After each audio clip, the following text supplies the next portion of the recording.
letting go of that codependence has been a really important step forward in my life. And I didn't choose to be unemployed, but once I made peace with being unemployed, I could make the choice to embrace, look within, and do the work, right? And so I leaned into therapy and sort of rediscovered myself.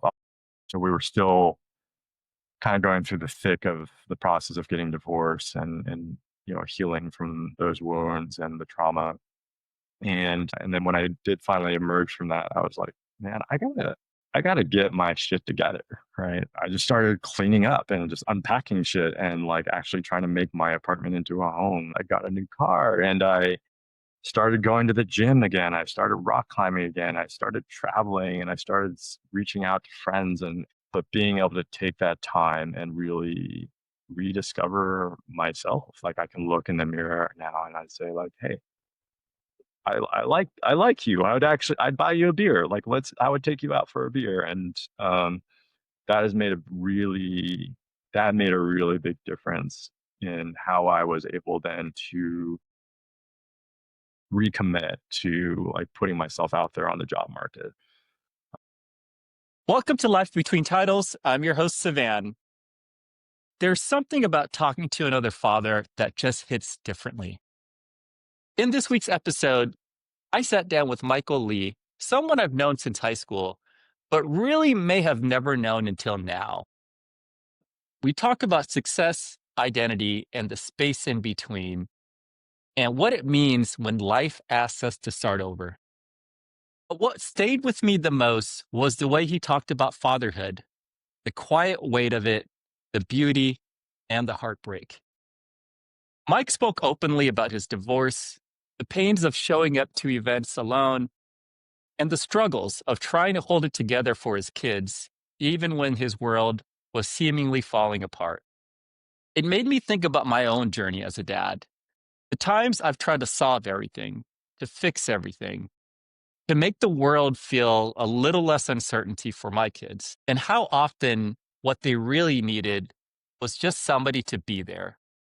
Fatherhood changes you in a way no title ever could. It humbles you. It reminds you that love isn't found in grand gestures, but rather it's built in quiet moments, in the spaces where you simply stay put. This conversation hits deep, and I'll remember it for a long time. Here's my conversation with Mike Lee. Let's get it. Mike, how are you doing? Hey, Savannah, I'm doing great. It's great to see you again. It's great to see you, man. I think we've known each other. We've known each other for sure since high school, but I don't know how many years that is. That's got to be like Yeah, 15 don't make now? don't make me do the math, man. It's 20? Saturday. You're also I don't know if it's coincidence or what, but you are also the first person of color that I've interviewed. How do you feel about that? Oh, I'm honored, man. I mean, yeah, look, there's a first for everything, right? But Yep. yeah, I think we obviously share some heritage, right? Yep. I think it's important for like people who look like us and have our stories to be able to share our stories with others. Yeah, I agree. I definitely want to dive into that a little bit as we talk about your background, especially in schooling, and how that sort of like has influenced who you are now. But before we get into the deep stuff, a couple one-word questions I'd like to throw your way just to give people a little bit of an understanding of who you are. Mike, what is the first word you think of when I say economy? Oh boy, interconnected. Ooh, okay. Why is that? That's what an economy is. It's a complex system of lots of different entities and individuals trying to optimize for their own things. It Yeah. ultimately results in a pretty interconnected ecosystem. Yeah. A lot of times people are always complaining about the interest rates or jobs, and that's like the one thing that's like screwing up the economy. And I consistently hear that. What would you say to people that say stuff like that to you? I would say don't worry about the things you can't control. Deep. I love it.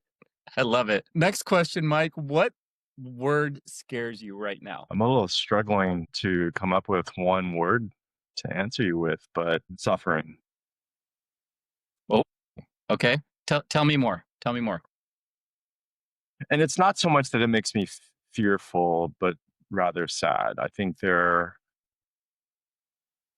know, we all have our stories. I've had my periods of suffering. I've seen my family suffer. I've seen friends suffer. I see a lot of people in the world suffering. It sucks. um, I wish there were less suffering in the world, and so it's less. Yeah, it's less that it scares me. I mean, I guess there is some fear there because I do think that it is because of that suffering, and so much of that suffering remains unseen or uncared for, that we see some of the strife and the anger and violence that we do in our world. Yeah, if we could all just take a moment to take care of each other and ourselves, maybe we'd have less suffering. Yeah, agreed. I had Howie Cohen on, and he was talking about how he would prefer to find peace over happiness. And that struck me as something that's super interesting because peace isn't something that you think about. At least I don't think about naturally when I am going to work or taking my kids to, practice or going on a date with my wife or any of those things, right? You're trying to achieve this happiness state. But the more I think about that, the more it actually makes sense to me. And the more that it grounds you in what exactly will give you that peace of mind to be able to continue going into that next day. And Yeah. and when you mentioned suffering, that is very, at least in my head, analogous to that same sort of comparison of like the difference between peace and happiness. Yeah, I really liked that. I listened to that interview and I thought it was such a great conversation. I'm really grateful that you've made it available to the world. Peace is, yeah, I think we can get deep into peace, but I heard something, this is a couple of weeks ago, that there's this concept of serenity, right? And serenity is not the lack or the absence of storm, Hmm. the ability to find calmness within the storm. Like, Interesting. yeah, I mean, like life's not always going to go well, right? Like Yeah. shit's going to go down, right? Like things are going to happen. Like some guy's going to cut you off on the 405. Someone's going to piss you off at work. Somebody's going to or cut you in line at the supermarket. You're going to get in a fight with your kid. You're going to get in a fight with your family. Yeah. These things are going to happen, and serenity and peace is not the absence of those things. It is the ability to navigate through them and find peace from within to be able to meet those challenges, those opportunities to grow Yeah. and heal. So but it's not easy. It's not Yeah. easy. I like that. And the best thing about starting this podcast is seeing how people have tried to navigate during these uncertain times, at least for them, and hopefully find some serenity. I know like the last couple of interviews, there have been some pretty massive transformations. And the one common thing with that transformation that people have is they have pushed through a large amount of discomfort and uncertainty. And I'm wondering, like, in your search for serenity, are you putting yourself in a position where you can push past some of that discomfort? And I don't know the answer. Like, I constantly think about that as well, right? Like, what is sort of that trade off between serenity and maybe like putting yourself in a position where you can be at a different place in life? Interesting stuff to think about for sure. Yeah, let's come back to Yeah. that. So, Mike, tell me about where you were born. Where'd you grow up? Yeah, I was born in Wichita, Kansas. So, and I often joke you don't meet many Chinese Americans that were born in No, Wichita, Kansas. But here I, you go. I, I don't know of any besides you. It does happen, and it's funny. Like, again,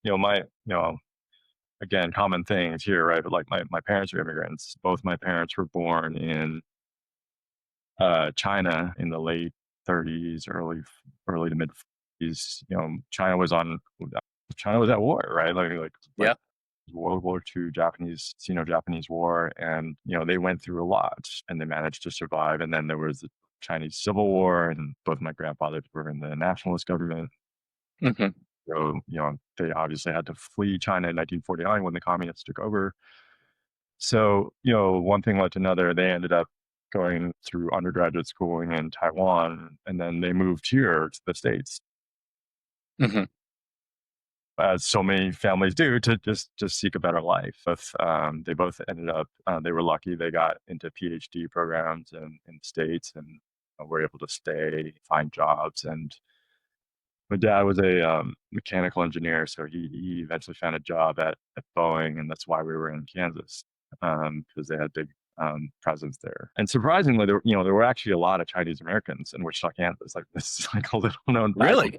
We kind of knew all of them, right? It wasn't like a huge Yeah. community, but we knew a lot of them. And it was like some of my memories of growing up were, Friday nights was Mahjong night, where all the Right. families come over to our house. Everyone would bring a dish. It'd be a big potluck dinner. Everyone would eat.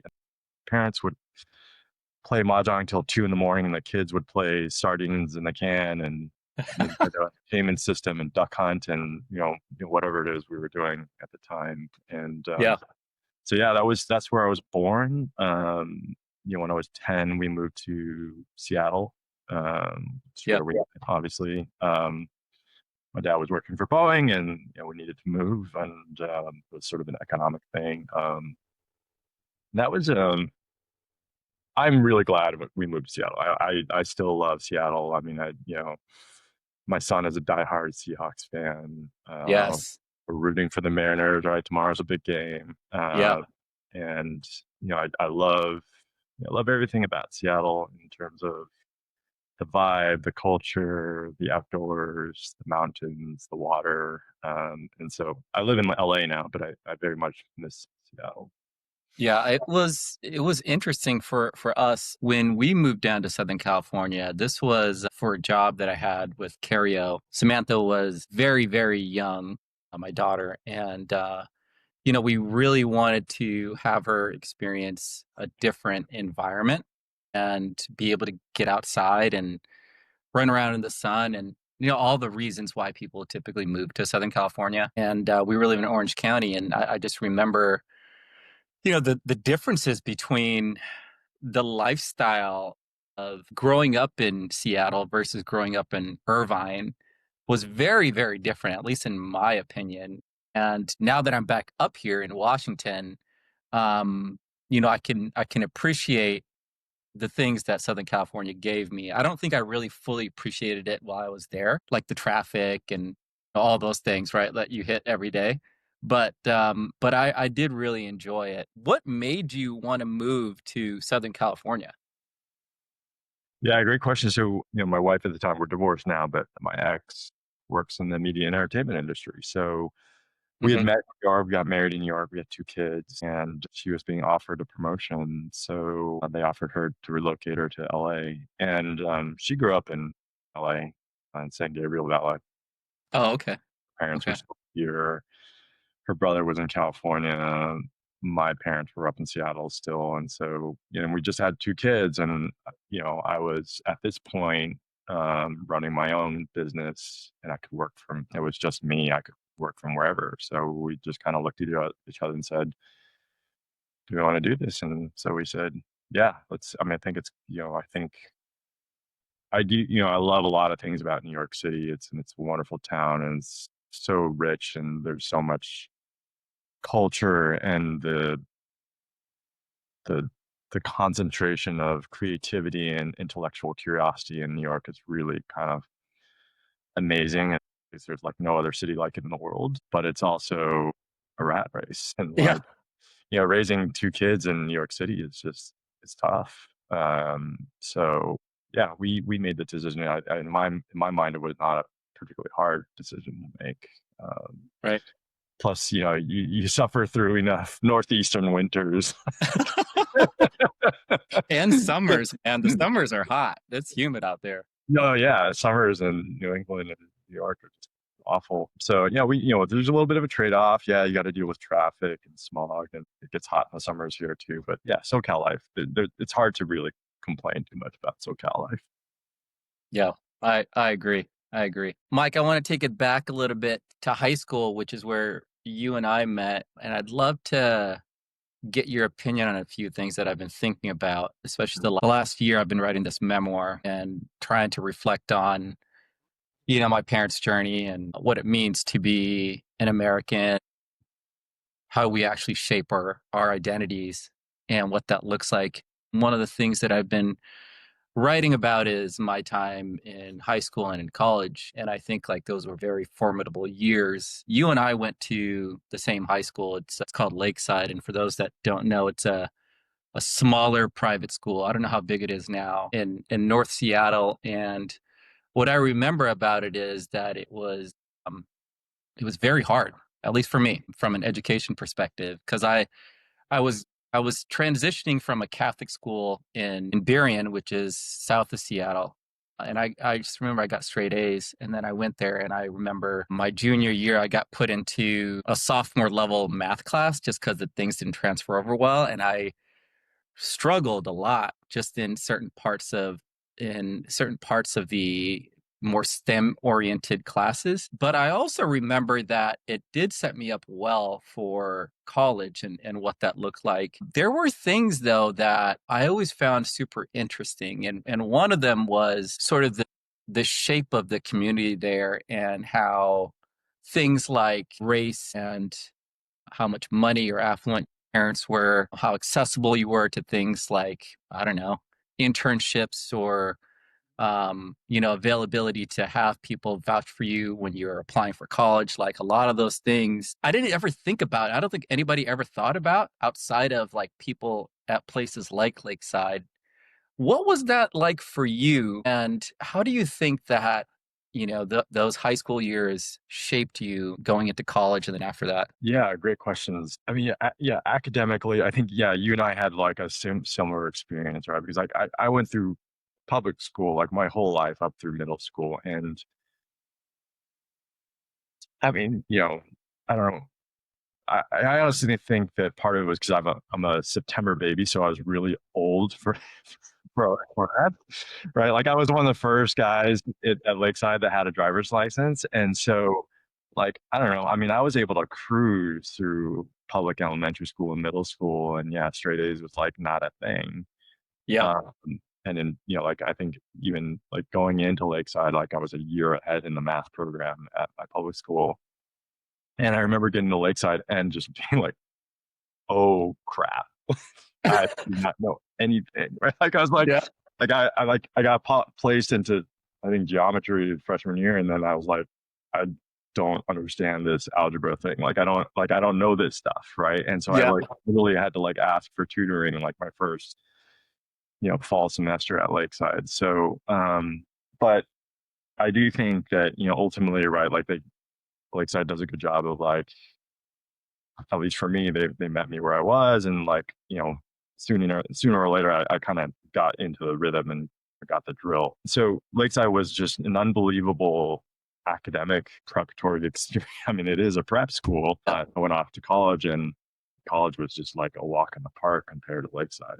Like I mean, I remember going to school, going to sports practice, coming home, and then literally just like working for like 5 hours, 6 hours until Yeah. midnight or 1 o'clock in the morning and go to sleep and then wake up and do the same thing over again. Yeah.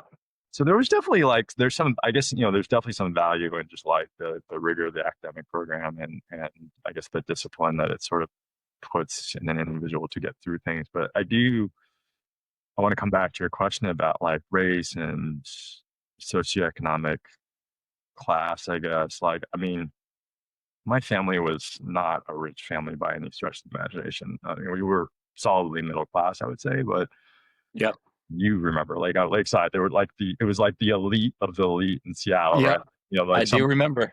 we were going to the school with kids whose parents were like the names of companies and Yeah. And buildings and buildings, university and buildings. yeah, Yeah. For sure. And so like, and I just remember like the first time I went to like someone's house in the Highlands, this neighborhood, this rich neighborhood. Yeah. I didn't even know it existed until I went there. I was I like, what know. is I mean, this I had no idea. fortress of solitude of mansions? It's crazy. And the first time I remember like driving through the gate for the first time and my dad dropping me off at this house, I was like, what is this? Like, what is this place? Like, I thought this only existed in movies. um, so yeah, I mean, like my parents were not wealthy. So, and, we weren't poor, but I was like, man, like like we're nowhere like in the stack. If there's a stacking order, we're nowhere on the stack. Like we don't even Right. show up on a chart. Right. And it was beyond that too, right? Because like I remember kids in our class talking about how like, oh man, the moms are like so involved. Like like Lisa's mom knows this thing happened Yeah. before I could happen. And look, I mean, for whatever circumstances in our life, like my mom and dad, quote unquote, separated, and they're still married today, and actually they're living together again. But like when I was going through Lakeside, my mom didn't even live with us. Like she was living back in Kansas, and so Mhm. she was obviously very plugged into the community. And my dad, I love my dad, but but like social networking really isn't his like forte. So like Right. kind of felt like I was navigating this crazy elite institution without any kind of support from the family. I mean, not support, but like Right. like I wasn't really part of the fabric of the community in the same way that I felt like a lot of our peers in the class were. And then you add like the race dynamic to it too, right? Like I remember like us having conversations about like, oh, like it was like the colored people's table in the lunchroom, like, Yeah. and why do they always all sit there? And why why? I mean, there was a lot of, I don't feel like tension is the right word because Yeah. I don't either. it wasn't like this pot waiting to explode, like this pressure pot waiting to explode, but there was definitely like this dialogue that wasn't being spoken under the surface. Yeah. And it would come up at times, and then like you might have like one retreat or one meeting to talk about it, and then it kind of like fade away, and people kept sort of like living their lives according to certain patterns. And I think it's interesting because I was at this alum event with a bunch of Lakesiders just this past week, actually on Thursday night, and that's 2 nights ago. And Wow. Kai Boston was there, like the new head of school, and right, not that new, he's a couple of years into the top now, but I was talking to Kai about, hey, no question that Lakeside has exceptional academics, but where do you feel like the school needs to grow? Where is its biggest opportunity for growth? And I was particularly, questioning about like what are you doing to help students prepare themselves? I didn't use this word, but essentially like spiritually, right? Like as a person, Hmm. like quote unquote soft skills of Yeah. resilience, grit, confidence, emotional intelligence. And I was really encouraged to hear him talk about how they are shifting the curriculum, shifting how the program is structured to really invest in those skills in the kids. So Yeah. I wish we'd had more of that. I do too. I do too. And it's funny now that there's a wave of different skill sets, and I feel like it happens every 10 years, maybe 5 to 10 years, that you have to be aware of, that you just didn't know when you were going through school or early in your career. Like I feel like there's this right now, this wave of AI and technical skills that we didn't have to learn 10 years ago. There's also a set of skills around, you talked about EQ, the emotional intelligence, that they don't teach you as well when you're in school or when you're at work, quite honestly, that when you're applying for jobs, that is one of the things they ask you about, right? Like, how do you handle these types of situations? What would you do if you were presented situations that could be somewhat contentious, or there's all these things that I don't know if we intentionally ignore them, but they're not the things that we're teaching people. And I wonder if there's some way where we can help connect those dots, especially earlier when the kids are either in, I mean, I would even say middle school, because situations like that do come up, and they're learning about themselves, but they also are trying to learn about how to navigate like just their entire universe at that point. Yeah, and I would take it even further, like beyond middle school. I mean, elementary school, preschool, like we need to be building these Hmm. skills. Because I mean, you think about the mind of, and I know you have kids too, right? Like the mind of a 3 or 4 or 5 year old, right? Like it's all emotion, right? Like Right. they don't really have the capacity for Right. logic and rational thinking. It's really all being driven by that downstairs brain, the limbic system, and sort of building the foundations and tools and skill sets to manage that part of the brain, which is it's a very important part of Right. like how we think and behave as human beings is so critical. I mean, one of the things, so both my kids have gone to a small private school here in California called Children's Community School. And one of the things I love most about the school is that they do make time and they are intentional about the curriculum in terms of addressing this dimension of social emotional learning, conflict resolution. They're very intentional about Hmm. making time in the schedule, making time in the day, and the weekly routines of teaching kids how to identify their emotions, talk about their emotions, and Right. when there is like that fight on the schoolyard or that disagreement in the classroom, they're actually making the space and giving the kids the skill sets, the routines, the algorithms really to like actually handle those kinds of situations. Yeah. And I can't, I so dearly wish that I'd gotten more of that early in my life. I do too. I do too. And I wonder if we were taught those skills, because I think some of it is just having the tool set available so that you can go back to it and apply those tool sets to these types of situations. But there's another part of it where it's, I think, just having the opportunity to exercise those types of things.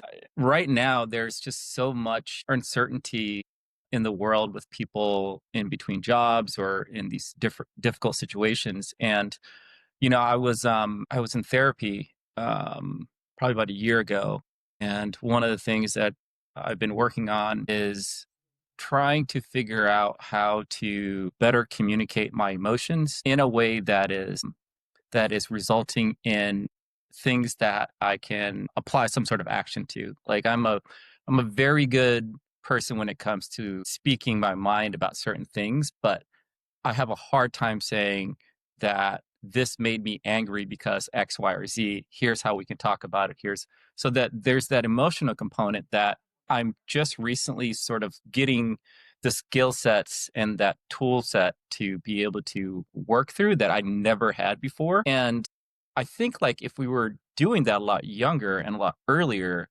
when we get to situations like, hey, I'm in this really stressful place, I don't have a job, nobody's hiring me, or, I got laid off because maybe I was in some sort of argument at work and now it's sort of impacting my life in other ways. I wonder like if it could be beneficial for just society at large, because I think a lot of times we're put in these situations and it's like, I don't know how to deal with it, right? And you end up being very self-destructive. Yeah, I think that's right on. I have to believe, I want to believe that if we had better skills in this dimension as a society, as a country, as a Hmm. world, like we would Yeah. have a lot a lot less suffering, a lot less conflict in this world. I mean, when we look at the divisions, across the aisle between red and blue or left and right, coastal, middle of the country, Right. so much is just about like not being able to like talk through those, areas of discomfort and Yep. discord and not being able to have compassion for the other side, not being able to be empathetic towards the other side's experience. So I'm curious, actually, like double clicking back to you, like how do you feel like your Cambodian culture or heritage shaped your growth in this dimension of emotional awareness, emotional intelligence? I think the next generation, so my daughter's generation, will be pretty different than how I was raised. There's very little in terms of emotional support that I got.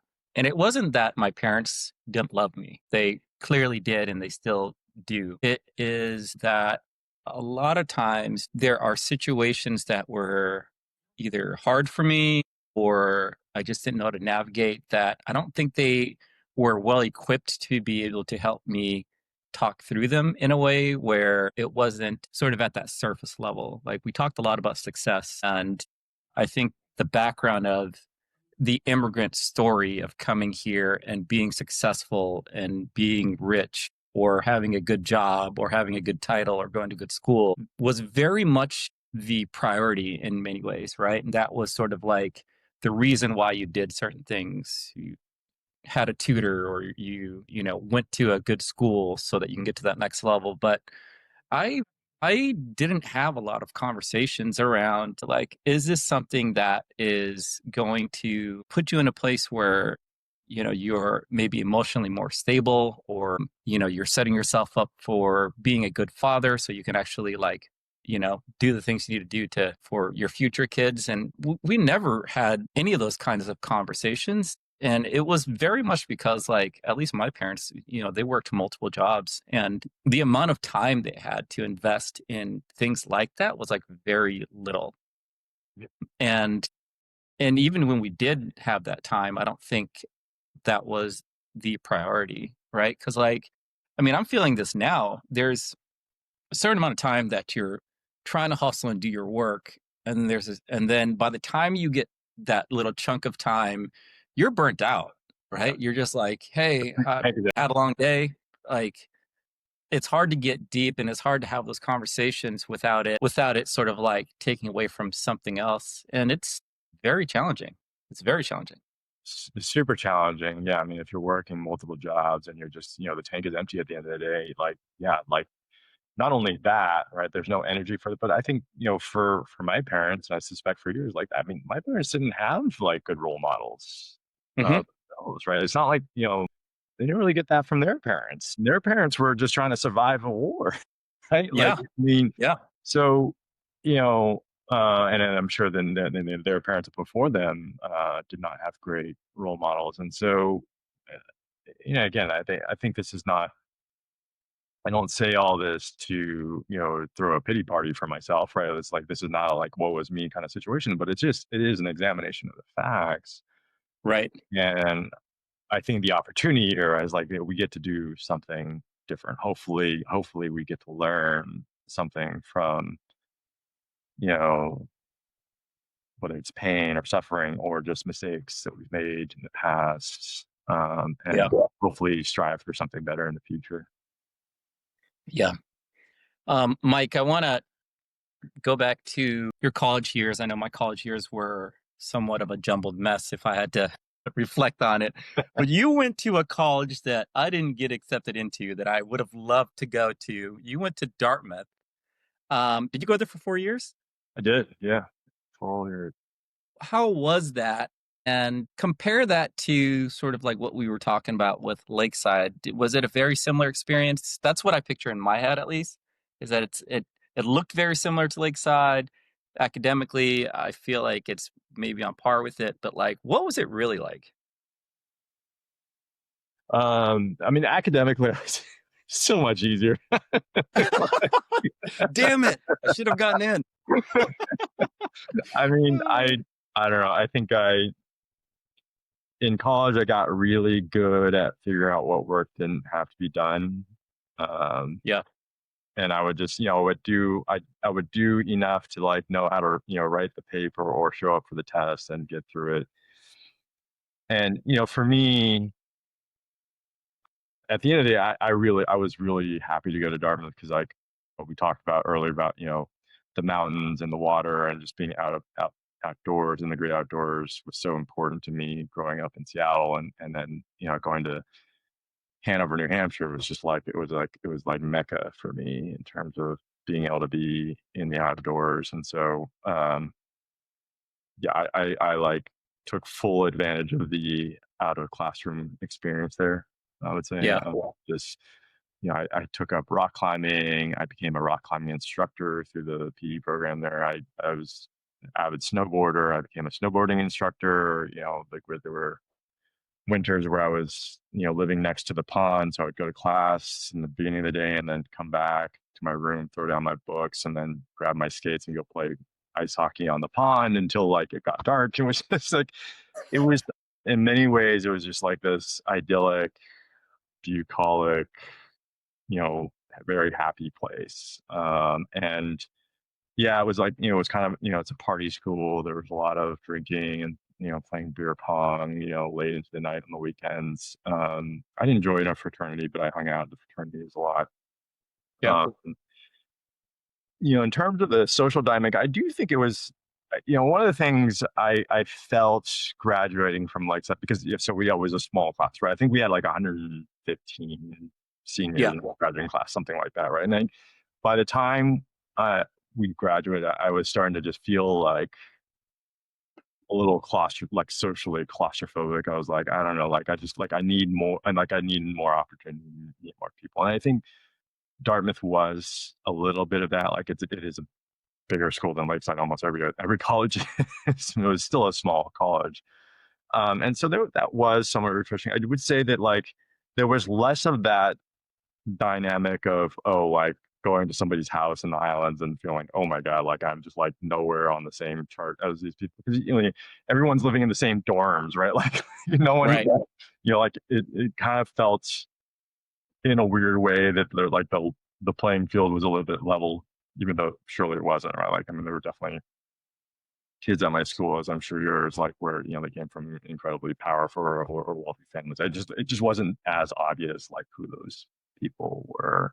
Right. Uh, do you think like Dartmouth was a relatively diverse school, and there was like quite a few people who looked like me and talked like me and had like, we could talk about like our shared cultural heritage, and that was welcome. I did like, I was somewhat active in like, the Asian students clubs. And that did kind of help a little bit with, helping to define my identity a little bit. And actually was what I did love was, I had the opportunity to go travel to China, as part of my, so yeah, I spent, 3 months, in my freshman summer living in China with a bunch of kids from Dartmouth. And we were on a study abroad program, and that was a really neat, eye-opening experience.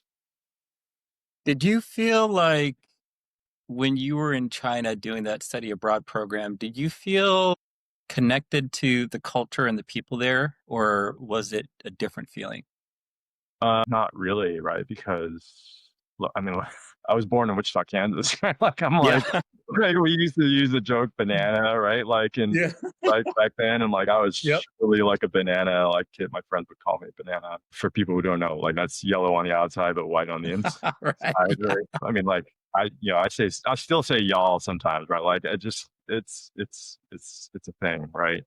Yeah. And it's funny, like we'd be in Beijing, I'd be like in a taxi cab driving across town, and the driver would start talking to me, and like he'd be like somewhat surprised that I was speaking Chinese to him. He's like, oh, like you speak Chinese? I was like, yeah, I'm Chinese. I'm like, oh, well, you don't look Chinese. I'm like, well, what do you think I look like? Like, oh, you look like you might be Mongolian or Manchurian or Korean. Or, I was like, yeah, Yeah. but I'm actually from America. I'm American. You speak Chinese very well for an American. So Yeah. there was definitely that aspect. And I think a lot of Asian Americans feel this, right? It was like not truly belonging in America, but not really truly belonging in your, like your homeland either. So, like there's Right. this awkward in betweenness. So yeah, I mean, that's the answer to your question. No, I didn't really feel at home.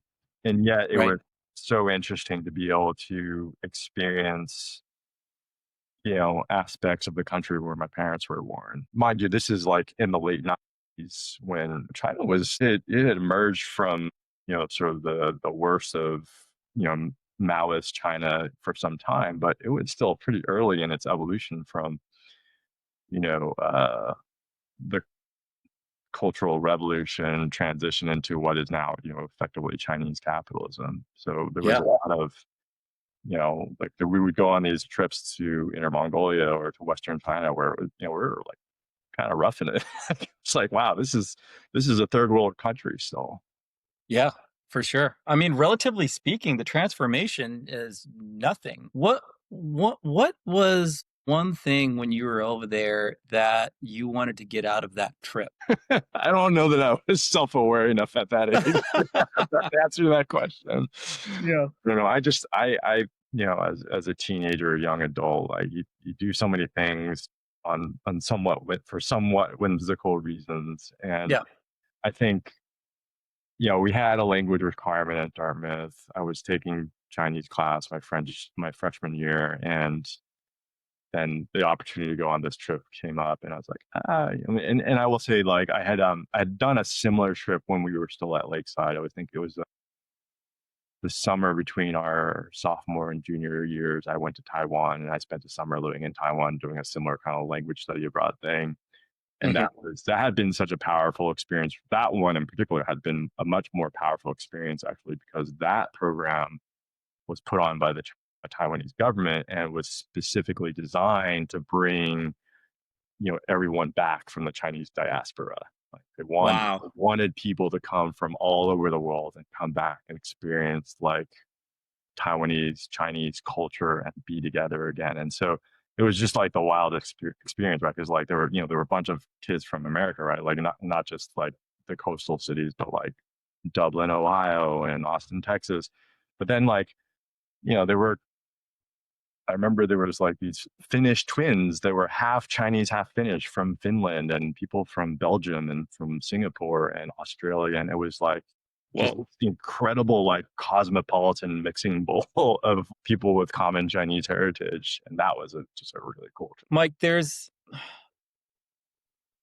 something I've been thinking about. I'd love to get your opinion on it. It's this idea of, at least in my head, it's this idea of being in limbo or purgatory and not being able to really identify what that thing is that's causing you to have so much anxiety. And this is maybe a roundabout way of getting to my point, but I promise I'll circle back on it. So I went to Cambodia back in, I think, like 2010. Like you, it was a very interesting experience because like I wasn't fully Cambodian because I'd never lived there.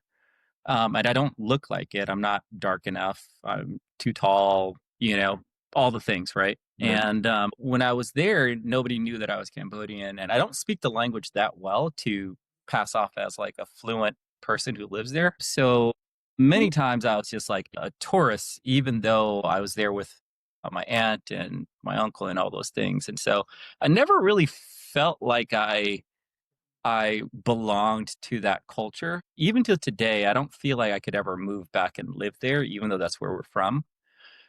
I feel the same way as I'm like reflecting on sort of this transition time for me right now, where I've spent 10 years almost in the Department of Defense doing DoD things. Then before that, I spent 10 years doing product and design stuff. And before that, I was like just trying to figure out sort of like what I want to do with websites. And every single one of those things has like left me questioning what it is that really sort of makes me me, Right. right? And which is why it's been really hard to try to figure out like what I want to commit my life to next in terms of a job, because a job's going to be 8 hours of your day if you're lucky.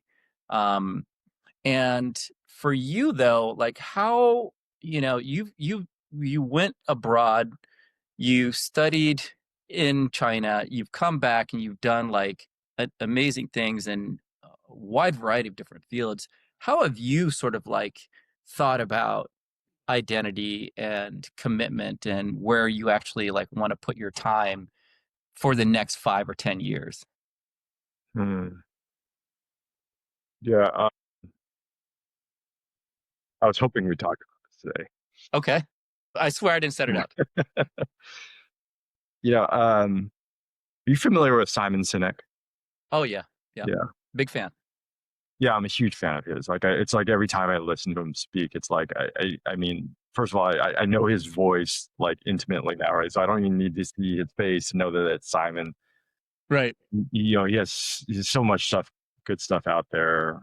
Podcast interviews, speaking engagements. And Yeah. I can't remember which interview I was listening to, but he told this story about a general he met from, I can't remember if it was the army or what, but high ranking officer from DoD. And this guy tells a story about how he went to this conference one year in New York City or whatever. And like, he was asked to be a speaker and Mm-hmm. featured speaker on the stage. And so that, like everything was taken care of, that, car met him at the airport, drove him into Midtown. Someone met him at the curb, escorted him into the ballroom, handed him a coffee, made sure he had everything he needed. And then boom, Right. he was, and he's on a stage and speaking. And then he reflects on how the next year he went back to that same conference, but he had resigned or whatever, he had moved on from that position, that job. Yep. And no one met him at the airport. He took the subway into the city. No one met him at the curb. No one knew who he was. No one knew his name. No one knew. No one knew him as anyone other than Joe Schmo, who just walked in off the street. And I think I'm butchering the story, but like the point of the story is like when he had the title, it was like, I mean, he was the most important man in these people's universe. And then as soon as he didn't have the title, he was just Joe. And that story has stuck with me because Simon has additional thoughts here. He's like, I believe if you go to his LinkedIn profile, like, everyone has their little blurb of like who they are under their name, right? Mm-hmm. And his is very specific. His is very, do you know what his blurb is? You know what? No. His optimist. Uh, And he's very intentional. He talks about this. He's very intentional about that because he's like I'm an optimist, and I will be an optimist until I die. No yeah. one can take away my optimism. No title, no job, no house, no citizenship, no, like there's nothing, no one who can take that away from me. And so it's a roundabout way of answering your question, but like I think for so many people, for so many of us, we come into this world and we're raised by our parents who are doing the best they can to give us a life, to give us a chance in life. And we adopt these mental models that Yep. assume that we need to do X or achieve this milestone or get straight A's or get this score on the SAT or get into this college or get this job or get married, have kids. Like there's all these things that we think that we have to check off of the list of life in order to have identity or have success. And I think I'm 46 years old now. We're both in our, midlife. Yep. And, I do think I have gone through my own midlife crisis in the last couple of years. I have come to accept that my job doesn't have to define me. Mm-hmm. My hobbies don't define me. My interests don't define me. My marital status doesn't define me. I mean, even none of those things inherently define me. I mean, I think they are. So let's say they are necessary. They're a necessary part of our identity, Right. but not sufficient, right? Like that sense of self, that sense of purpose, that sense of self-worth comes Yep. from something much deeper that is ultimately just about my relationship with me. Yep. If that makes sense. Yeah. It definitely does. I'll admit I do struggle with it as well, especially over the last couple years. I mean, to that story about the general that he talked about, like I can totally relate to that. When I was CXO, I'd go to an event and everything's laid out, and you'd have people escort you, and the minute you leave that post. And the interesting thing about the federal government, especially when you get to sort of that executive level, they cycle in and out frequently, right? Yeah. Depending on who the president is, they'll have their nominations and they'll have their people, and you sort of naturally have this cycle of people that come in and out that are all very important at the time, but the minute they leave, that identity goes away with them and the next person comes in.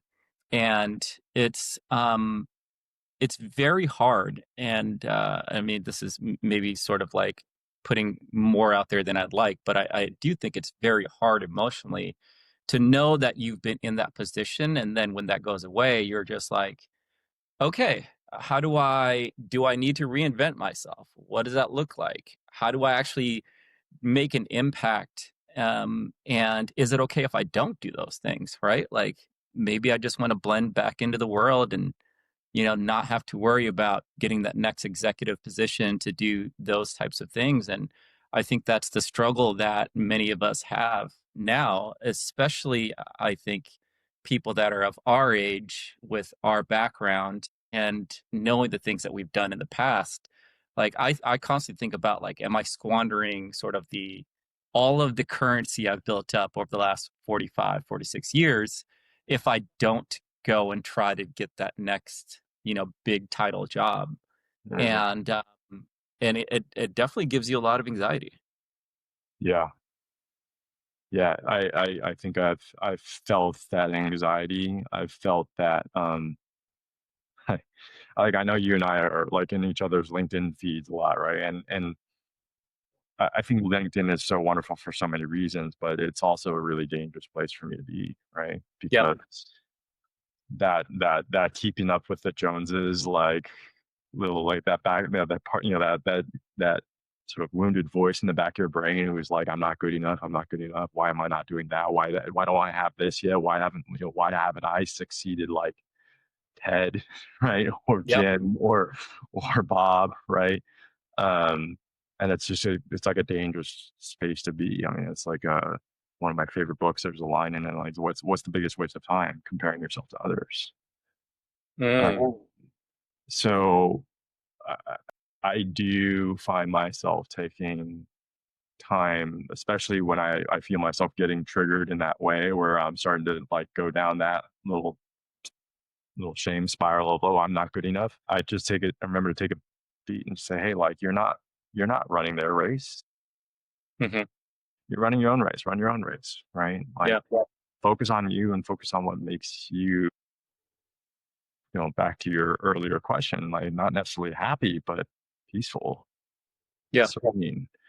So I think that, yeah, particularly, yeah, peers of our generation, peers of our age group, I know a lot of us who are sort of running into this sort of existential crisis period in their life, right? Where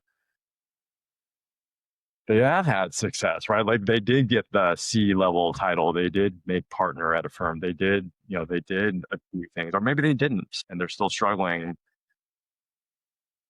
And suddenly, circumstances change, things don't work out, and you're not employed in that job, that title, that position that gave you so much of your identity. But and this is not the first time this has happened, right? Like, this happens Yep. over and over again in society, right? Like, whether it's, Olympic athletes who, they reach the pinnacle of their sport, they, multiple gold medals or multiple Olympics in a row, and then they retire and suddenly they're depressed Yep. because they don't have that thing that's tying them to the world, that's connecting them to a purpose. And so I guess this is why I just think the way that Simon Sinek encourages us to think about life is so valuable, right? Because at the end of the day, I do think about someday down the line, hopefully several years down the line, when I'm on my deathbed, how do I want to think back on my life and reflect on? Do I want to just Yep. count up how much money I made, or how many companies, I was involved with, or what titles I had? No, there are things that are much more precious and Yeah. meaningful in life, and it's going to be about the relationships I had and the growth that I went through. I mean, for sure, I made lots of mistakes in my life already. I'm sure I'll make many more in my life, and I will, of course, regret my mistakes, but those are also opportunities to learn and grow. Yeah. I agree. Mike, I want to maybe shift gears a little bit and talk about some drivers for you for some of the things you've done in the past. You, I believe, worked in finance for a long time and investing and strategy. What got you into that? It seems like, especially, I think you said you were in New York. That's like the mecca Mm. for all those things. The things I see on TV around that just gives me a shitload of anxiety. Like it's like super fast pace, cutthroat, no compassion. But you were like deep into it. What made you get into it? Um, yeah, it's like growing up in Seattle in the 90s, I'm sure you must remember, right? Like like Seattle was like such a happening town in the Hmm. 90s. And it's still in many ways it still is, right? But I remember coming home from school and opening up the Seattle Times and just reading it, cover to cover through the Seattle Times and going through the business section, and it was just like Microsoft was just like explode. Like those were that was the heyday of Microsoft, where the stock just never quit. It kept going up, and just I remember reading those business stories in the Seattle Times. I remember, like, obviously, some people probably don't know this, but like Bill Gates and Paul Allen went to Lakeside, our high school, and so there was, Yeah. and just kind of being in that primordial soup of economic growth and creativity and ingenuity. I think there was just a part of me that always wanted to be involved in business somehow. I did think beyond that, like I think I wanted to be an entrepreneur of some sort, but I had no idea like what the idea was going to be. I wasn't the guy who, came up with the next great mousetrap or great consumer product, but I wanted to be in business. So my brother, who's 8 years older than me, had also gone through finance. He had worked on Wall Street at an investment bank and then at a private equity firm. I guess because I didn't have a better idea of what to do, I was like, may as well do that. Why not? Right. Right. And so it just, again, I mean, another one of those things where, like, being a naive young adult, I just did the thing that seemed to make sense at the time.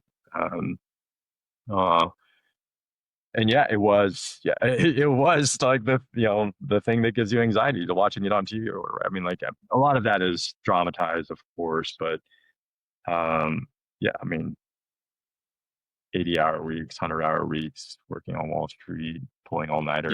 Yeah. There was a lot of that. It was super intense. And there was talk about emotional intelligence. I mean, that is not something that Wall Street necessarily values very highly. So Right. like, don't go there looking for it if that's what you seek in a career path. Yeah, it's so fascinating to me the types of people that are gravitated towards that sector, and the second piece of that is the types of people that do well in that sector. It takes so much uh, resilience to be able to withstand the hours, the pressure, probably the culture, right? I don't know what the culture is like because I never worked in it, but like all those things put together can make or break a person financially, but it can also like break them just from a spiritual and an emotional standpoint. Like it's very high pressure. I mean, almost like a startup. Like I remember the beginning days of Redfin, every day was like, shit, I don't know how much money we have. Like, do we need to go raise some more money? Do we have Yeah. the right people? Always that last straw that could potentially break the business. And I feel like finance in New York is like that as well. I don't know. You tell me. Yeah, I mean, it was not like startups in that like as an analyst working at an investment bank, I was not worried about like if my paycheck was going to show up on 2 weeks from now. But for sure, the intensity, the pressure, the pressure to get deals done, the pressure to get the presentation on time, the perfection. I mean, oh my God, perfectionism. Like, the expectation was that you would, whatever, put together a 50-page presentation for your client's board of directors, and there would be zero errors in them. Wow. Not even in the footnote footnote 3 on page 47, there would be not a typo, right? Wow. And so, yeah, it is very much a pressure cooker kind of atmosphere, and it's not for the faint of heart. Maybe things have changed. I mean, there's a lot of things that probably changed in the last 25 years. It's been a while since I had that job. Um, but Yeah, I did. I remember sitting in the hallway with with one of my peers, and there was a senior managing director's office, like right across the hallway from us, and the door was closed, and there was like some poor associate was just getting reamed, like like just taken out to the wood chipper. Like the decibel level in the hallway was disturbingly high, like let alone in that office. And there was certainly, there was certainly not a lot of EQ involved in that conversation. So Yeah. yeah, it's definitely an environment that was very much fueled by money and making money, and you know, people would try to talk the good talk of like, oh, we're just here to do the best thing for our clients and meet the clients' needs and da da da da, right? But like, deep down it was no, I'm here to I'm here to make my next $1 million or my next $10 million. Yeah. Yeah. Pretty transparent. Yeah, pretty transparent. Did you run your own business for a while? Yeah, I did. I mean, so after investment banking, I went and worked in private equity for a couple of years, and then I worked at a hedge fund in New York for a number of years, and that was a that was an interesting run. I mean, fun job, but very stressful and a lot of personalities involved. When that wrapped up, I mean, I think this goes back to one of your earlier questions, right? Which is, like I was at that job for like 3 years, and then they made me a partner in the firm, right? Whatever that means. But I was, it's like I think I was like probably 28 years old or something. Like I was a partner of a multi-billion-dollar hedge fund, Right. which on paper looks great, right? Like you're like, oh my god, like Yeah. I need it, right? Like it's fantastic, and everyone's celebrating when you're toasting, and then that firm didn't work out. We had cultural issues, we had leadership issues, we had teamwork issues. Like the team wasn't, in my opinion, wasn't gelling well, and we didn't do well. We didn't perform well. It's like not shocking that we didn't, like given all those things that I just said. And so we started losing clients, and assets started flowing out, and then I got fired, right, which is like hugely devastating. So here I am, like now I'm like in my early 30s. I've just had my first kid, and like, what do you do next, right? Like, you already made it to partner at a firm. Like, what do you do next? Yeah. And there's that uncertainty of like, okay, like, how do I keep this narrative going? How do I keep this story going? And like, I don't know if it was hubris or pride or fear, but it was probably all of the above and then some. That I was just like, I don't want to go work for some other, pardon the like crassness of it, I don't want to go work for some other asshole like hedge fund Yeah. For sure. founder. Like I don't want. I've done that already. Like I've already worked for these people, other people in my career that I don't really ultimately want to work for. And so I think I was like, I want to do my own thing. And at the time, my wife was like, yeah, well, if you've always wanted to do something, you've always wanted to be an entrepreneur, like why not now? Let's do it Right. before our kids get older and we have to start putting them into school and paying for private school and all that stuff. So yeah, so I did set up my own shop. I passed the hat around, the proverbial hat, raised a bunch of friends and family money, and got to work, sort of investing my own portfolio, my own strategy, which I did love, and I still love investing. I mean, it's still one of my first loves. It's such an intellectually challenging job and fun, right? Because I used to joke with my kids, like my job is like the best job in the world. I get paid to learn. Like it's my job to Yeah. just learn about companies and their products and their businesses and their customers and the people who run the company, and who wouldn't like that job? I mean, Yeah. I really like that job, but it's also stressful and it's hard. It's hard to beat the market. Hmm. It's hard to be right when there's uncertainty. You're dealing with things in the future that you can't predict perfectly, and it's hard to be emotionally stable when the market is always telling you that you're right or wrong. So that was an interesting phase of life. I did that for like 7 years before moving on to the next thing. Was that hard shutting down? Yes and no. I mean, I think by the time I did shut it down, it was time to, and I think I'd already sort of, in a lot of ways, come to terms with it already. I think but the 6 years or 7 years where I was actually trying to make it work was in a lot of ways harder, right? Because like I wanted it to work, I wanted so badly to succeed, and yet I was struggling. And in a lot of ways, like there were like moments of isolation and loneliness, and I was doing it all by myself. I didn't have a partner, I didn't have any employees, I didn't have many days in the office to do it. Just just me and a computer, and maybe reading an annual report, listening to a call, or just trying to figure out like what to do next. Yeah. And I think for sure, as I look back on that time, my regret is that I, why did I have to do it alone? Why did I try to do it alone? Right? Why did I for so long try to do it alone, not like go connect more with other people or take on a partner or be, I don't know. There were so many things that I could have done differently about that time. I certainly learned a lot about myself in that journey. But I was, yeah, being the entrepreneur is definitely a struggle. Yeah, it definitely is. Um, Maybe take it back to your frame of mind during this period of time. What did you think success was trying to build that business? Like, what did it look like to you back then?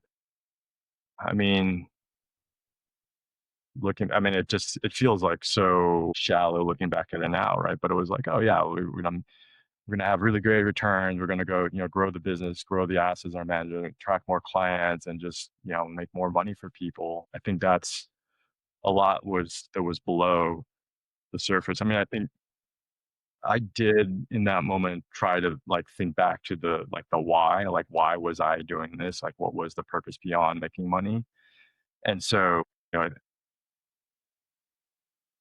back then, like I put a lot of time into thinking about it, and I what I told myself was that my mission was to enable aspirations. Wow. Yeah. So some people aspire to retire, right? Or aspire to put their kids through school, or aspire to start a business, or whatever it is, right? And you know, the story I told myself was to make that possible for people. Yeah, I like that. I like that a lot. Last two topics, Mike, that I want to talk about, and they're pretty. I think they're pretty in-depth conversations, and we could take it however you want. But I want to talk about fatherhood a little bit and how that's changed you. Did you know you wanted to be a dad? I Yeah, I always knew I wanted to be a dad. I always thought I wanted kids. There was trying to think through this because there was a certain point where I was became very acutely aware of our mortality. Hmm. Maybe it was in elementary school when my first grandfather died, or thereabouts. But and then going through Lakeside, we read a lot of great literature and study philosophy and stuff like that. And there was Yeah. a lot of space for that kind of reflection on Yeah. on life. And so at some point, I got into my head that was like, well, if I'm only going to be here on this planet for X number of years, I want to leave something behind, right?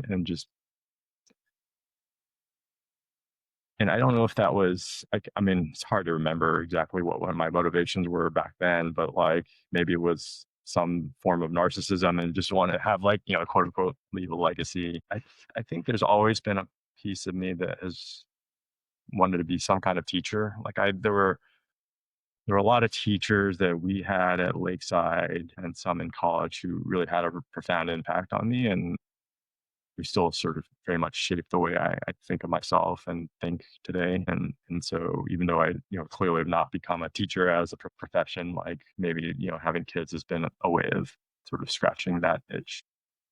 Yeah. Well, albeit an expensive way to scratch that itch. Yeah. Definitely not getting paid to do it.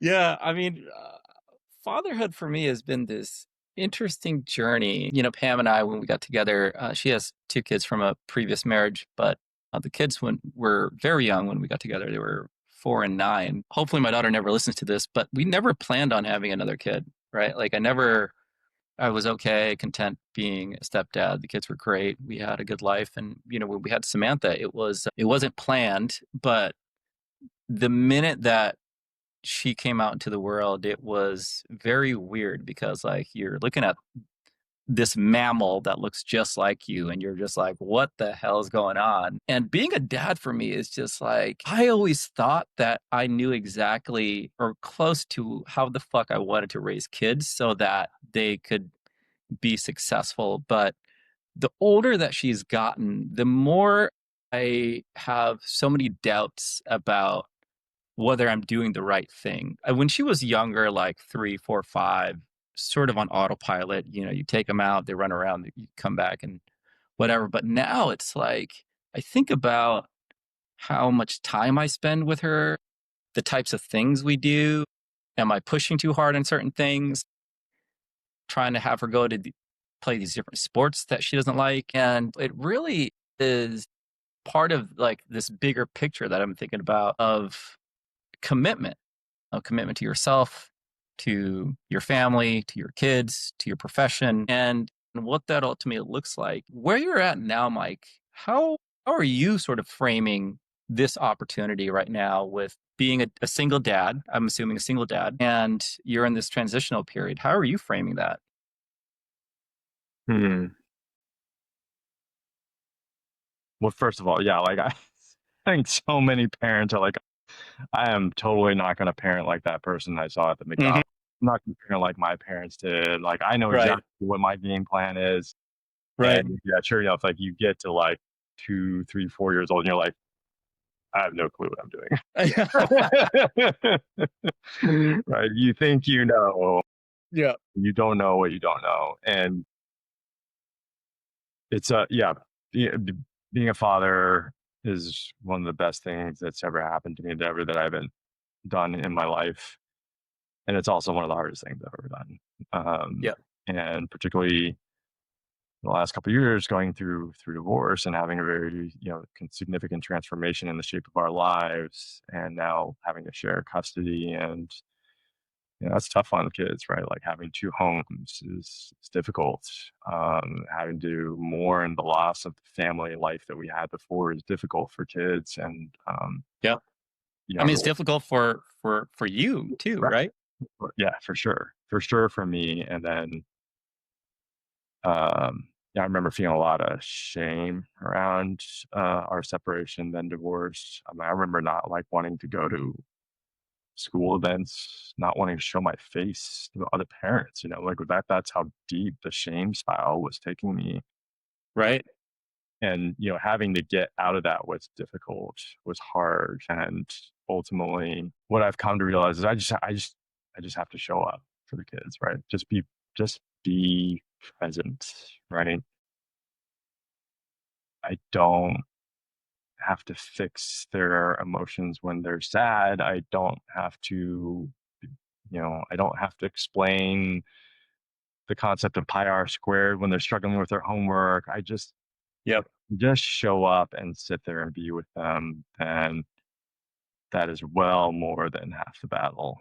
Um, because this goes back to your earlier question. I was like, don't sweat the things you can't control. And if there's one thing I've for sure learned in my life is you can't control people, right? Like it's not my job to control my kids.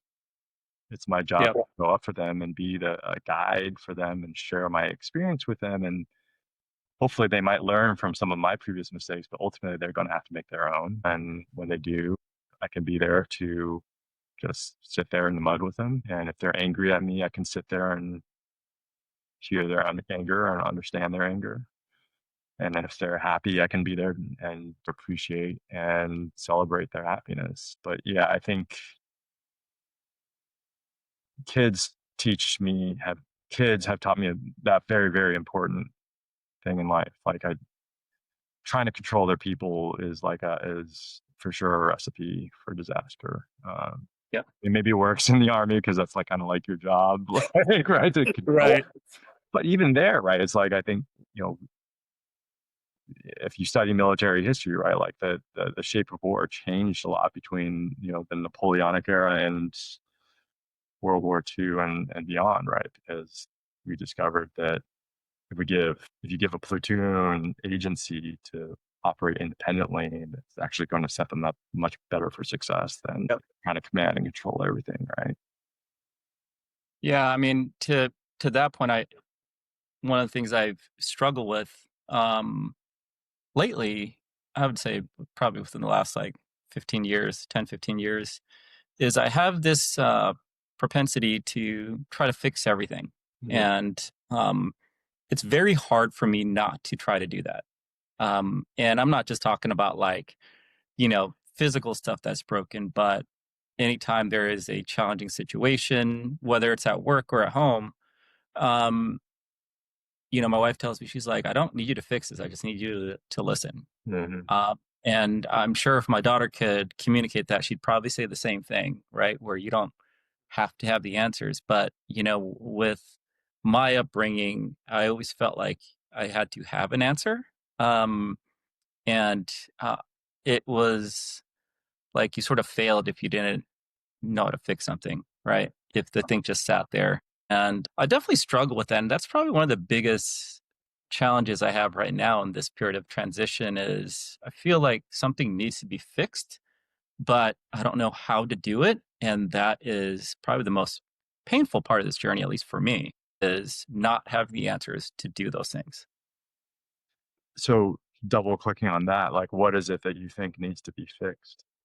I don't know. And see, that's the challenge, right? And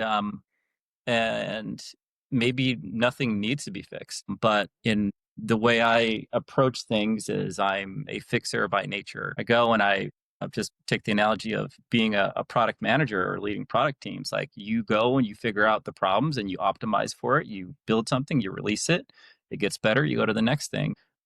That's sort of like naturally how I've been approaching everything. And right now, there isn't a playbook for that, Hmm. right? Same thing with raising kids. There isn't, I mean, there's guidelines, but there sure as hell ain't a playbook that if you follow every single rule, you're going to be a perfect parent. Yeah. And same thing with being a partner or being a friend. Trevor knows talking about sort of the value of friendship, which I also, like most recently, have come to realize that I haven't been a great friend over the last 15 years because I've just been so consumed with all these other things. And, the good thing about all this and where we're at now, Mike, is that there is the opportunity for reflection. And I'm very thankful for like opportunities like this Mhm. where we can take a beat back and have conversations like this. When you're running a business or you're taking the kids to practice or you're trying to figure out how to make the next meal, like a lot of this stuff is secondary. And so we lose touch of it. So I'm thankful for that at least. Yeah, it's well, first of all, like we all know, like the saying "fight or flight," right? Like that's like the natural, like reptilian brain that kicks in. But I've recently Yeah. learned Yeah. that there's at least one more category, which is fight, flight, or fix. Yeah. Yeah. And like what I've learned about myself is growing up in my family, there was so much chaos and conflict between my mom and my dad and my brother, and like I was much younger than my brother, and so I remember that the discomfort of that conflict and being so small and being afraid of it, and therefore wanting to make myself very small emotionally, like to take up a very small emotional footprint and not Mhm. disrupt the peace, not disrupt the harmony within the household. Because if I did, it was just too scary and everything else would fall apart. Therefore, with my job to like hold the peace together. Right. And this, I think, led to a very maladaptive codependence for me as an adult, where, for those of you who don't know, codependency is like not being okay when other people are not okay. Right. If other people are uncomfortable or sad or angry, not being able to sit with that discomfort. Yeah. I have a hard time with that as well. Yeah, and I think it's particularly exacerbated in the Asian American culture, right? We have ascribed so much value to harmony and deference to elders, and I mean, there's just a lot there. We could spend hours talking about that alone, right? And so, letting go of that codependence has been a really important step forward in my life, and I'm actually really grateful. I'm working now, but I had like about a 9 month what I like to call involuntary sabbatical. Um, and I didn't choose to be unemployed, but once I made peace with being unemployed, I could make the choice to embrace that time. And once I came to that realization that, hey, like it's not that often in life where we just get to take, a couple months Yeah. or longer off from the stress of work and coworkers and deadlines and raising money and, cash flow and yada, yada, yada, to just take a moment, take a beat and just figure out, look within and do the work. Right. And so I leaned into therapy. I leaned in group therapy and sort of rediscovered myself. So forgive me for like ranting on here, but No, that's great. I my current therapist, this is going back maybe about a year and change ago. We were still kind of going through the thick of the process of getting divorced and healing from those wounds and the trauma. And of course, I was very depressed. I was feeling a lot of shame. I was not sleeping well. I was not eating well. I wasn't showing up well to work. I wasn't really showing up well for the kids or my friends, and I didn't want to answer phone calls, didn't want to talk to people. And I remember my therapist asking me this question. He said, Mike, if you were to meet a female version of yourself, like that is to say, a woman who is going through a similar phase of her life, similar story, thinking and feeling the same way as you right now, would you want to date her? And it's like, Mm. fuck no. Stay the hell away. You're sitting the hell away. I was like, there's absolutely no way. How, I don't even like myself. Like, why would anyone else? And that was before I got laid off. And after I got laid off, I'll admit, like, I kind of took like the first month to just kind of wallow. Like, I was like, my kids and I had sort of gotten into this habit of playing Minecraft together, and I love that because like it was definitely a bonding experience for us to explore those worlds together. But then I would take them to school, and then I would just play Minecraft all day, and just like that's I have lots of coping mechanisms, but video games is definitely one of them, and Yeah. I just kind of got lost in that world for a minute, and then when I did finally emerge from that, I was like, man, I gotta get my shit together, right? Like I was living in an apartment and moved out of our house. I was still like living out of boxes, like place was a wreck.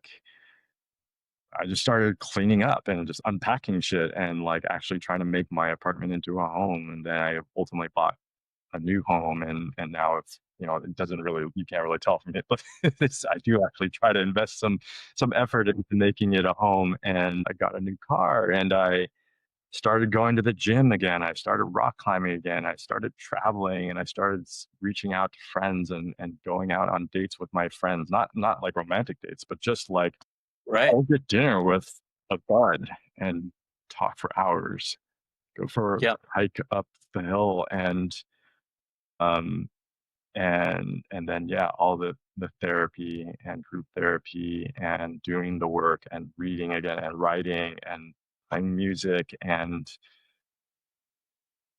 just gets back to our earlier question. Like it was such a blessing in retrospect to have that long space of time where I did not have to worry about work. And I'll admit, like I'm lucky, like I didn't have to worry about the next paycheck because I was in comfortable enough of a situation, not really worry that much about the money. Right. But being able to take that time and really rediscover myself and to come to a place where I actually felt like I can look in the mirror now and I'd say like, hey, I like you. I'd buy you a beer. Like I would take you out for a beer. And that has made that made a big difference in how I was able then to recommit to like putting myself out there on the job market because the way I now look at it is like if we don't like who we are, if I don't like who I am, if I can't love myself, then who else is going to, right? And that doesn't mean we're like I'm not saying that in a narcissistic way. I'm not saying in a naive way. I'm not saying that like to be an obnoxious way. I think there are some people out there who like just do whatever they fuck they want, and they like without any regard for the consequences and how it affects other people. Like that is not healthy, right? But like to be able to be um, intentional about how I want to wake up and get out of bed in the morning and structure my day and be the person I want to be and not just sit on the sofa and doom scroll the news or doom scroll social media. Yeah. It's such a hard cycle to get out of as well. And, you don't really know where the end is or if you're just on a roller coaster or, one of the things that as I'm talking to people about this podcast, I ask them if they would like to be on the show and tell their story and, let other people hear what they've been through. And I would say there's a good chunk of people, maybe even half, that have a lot of anxiety, maybe shame around where they are in life right now. And it takes a lot of work to get over that. And I don't know, I mean, I still have shame of a lot of things that I've done that I'm not proud of, like one, not being a good friend and calling somebody back and just leaving them on red, and Yeah. next thing you know, it's like 2 years later and I still haven't called them back. And I am working on things like that. But like, just to get to a point where you can understand where you want to be and what that looks like for you to be successful in that place is very fucking hard. Because there's just so many layers to it. And the work piece is just one layer across a multitude of things. And I think the hardest thing, at least for me, is I don't know what the end of that tunnel looks like, right? Like when I was a younger professional, I'd be like, I was a designer. I'm going to be a senior designer next. I'm going to be a principal designer. I could be a director of UX, whatever. But Yeah. right now, like it's very hard. I don't know, where I want to be professionally, but also just, from a parenting perspective, like how do I become like a better dad consistently? What does that look like? Am I doing enough? Am I not doing enough? And it's very challenging. It's very, very challenging. It is, especially if you're trying to like muddle through it by yourself, right? And so Yeah. that's why I love this podcast. I love that you're doing this project because we don't have to do it ourselves.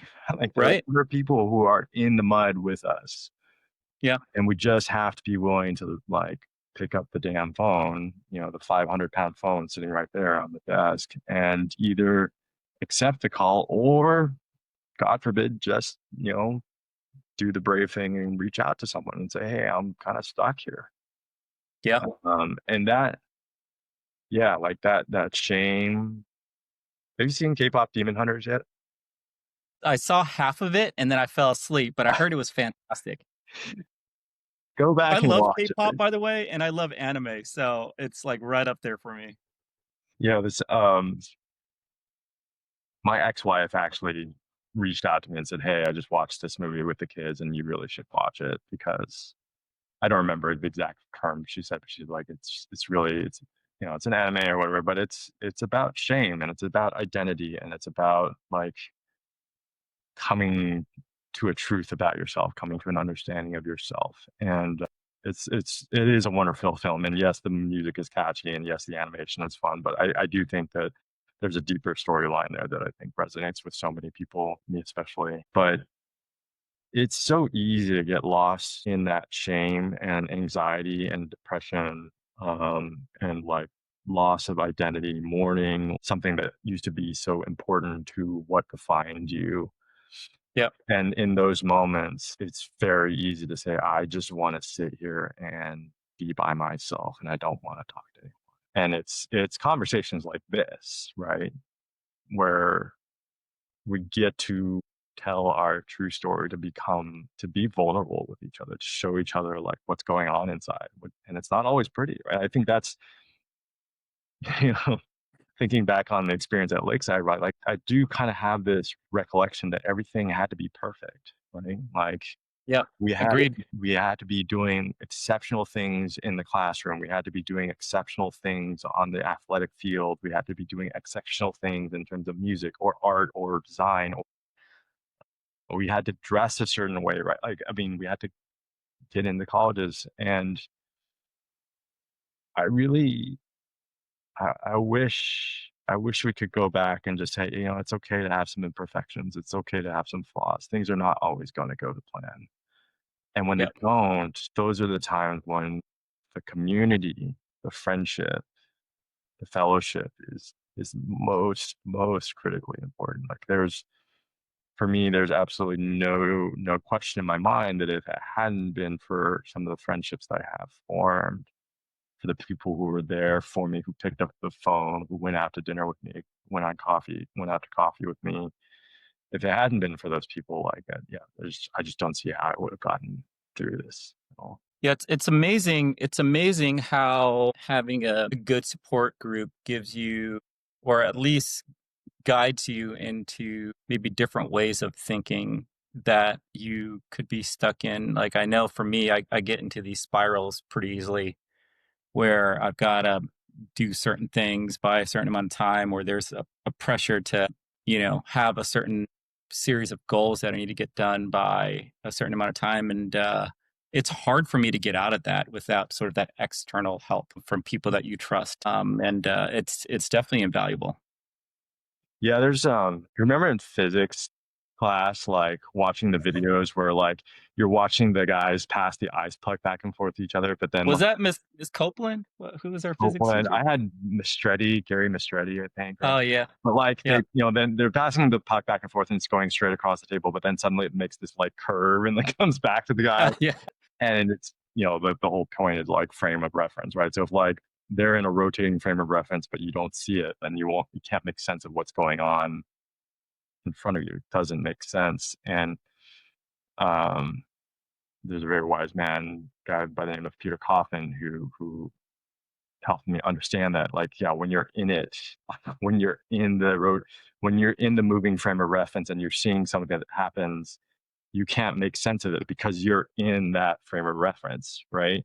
And therefore yeah. it doesn't make sense to you. And so, point being, like, we're in life and we're in that spiral and we can't figure out how to get out. And it's because we're spiraling. We can't, like, we're not able to be objective about it. Right. And so that is exactly why, like, reaching out and picking up the 500-pound phone, or like going out and just like being in friendship, even if they don't fix you, right? Like, they don't have to fix you. And in fact, like, it would be better if they don't, right? Like, sometimes you just Right. need somebody to just sit there and hear you and say, man, yeah, like, you're going through a lot and that fucking sucks, dude. And I'm here for you. And just those words, that trust fall, that cash, that support is just all It's we need powerful. to just kind of get through to the next day. Yeah, it's powerful. Mike, last question, and probably the most important question, Yeah. but how has rock climbing helped make your life better? Yeah, I mean, look, it is one of those things that brings me joy. It's hard, it's difficult, right? Like, you can you can pick your entry point, right? Just like skiing, you can start out on the bunny hill with the greens and then work your way up to the blues and then blacks. Right. There's a similar rating system in climbing. And so very quickly you calibrate to your threshold, right? Like, you can find exactly where that edge of performance is for you, and then work at it. But no matter what you choose to climb, like, even, like, I still love climbing the easy climbs because you get up to the top and you're like, oh, that feels really good. Like, I get my little dopamine Yeah, I hit. made it. Yeah, I made it. I was like, cool, I'm gonna take a look around at the view and then go back down. Um, but there's so many more layers to it. There was a blog, well, I guess LinkedIn post I wrote about it, how climbing is very much like a a metaphor for life, right? Where you can be in the middle of a climb sometime and it's kicking your ass, right? And you're like scared, like the ground's far away, like if you fall, it's going to be painful, if not deadly. And you just can't think about that. You have to just be in that moment and present. Um, and Yeah. just one foot over the other and one hand on a hold to the next and breathe through it. And just become one with the mountain or the cliff or the rock or whatever you're on.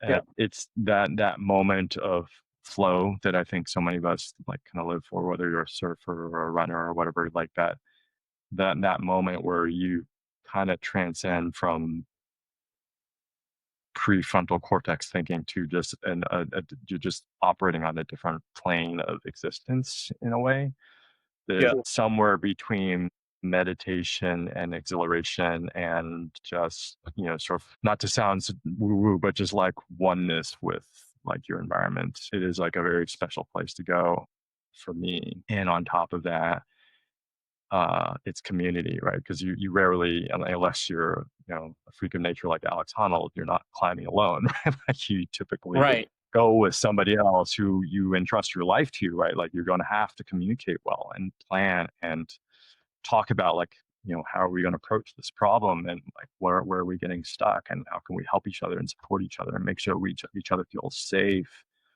Yeah, so climbing is so many things. I'm part of a gym community here where the founder also has gone through many difficult struggles in her life, and she's become a very dear friend to me. And so through that friendship and being there for each other in some of our best and worst moments, finding connection, finding meaning, finding purpose. Like for her, she now, she runs, a big chain of gyms in Southern California, but if to her, it's not about money, it's about building community. It's about bringing together to help them discover themselves through the sport of climbing.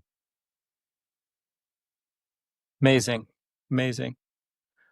Well, Mike, that wraps up our conversation. I've had a great time talking to you and catching up. I don't think we've talked for this long since, I don't even think we talked for this long in high school, but I've enjoyed the thoughtful conversation, and I wish you the best, my friend. Thanks, Savan. This was a lot of fun, and I love this conversation. I hope we have many more like it ahead of us. All right, brother. I appreciate it. All See right, ya. take care.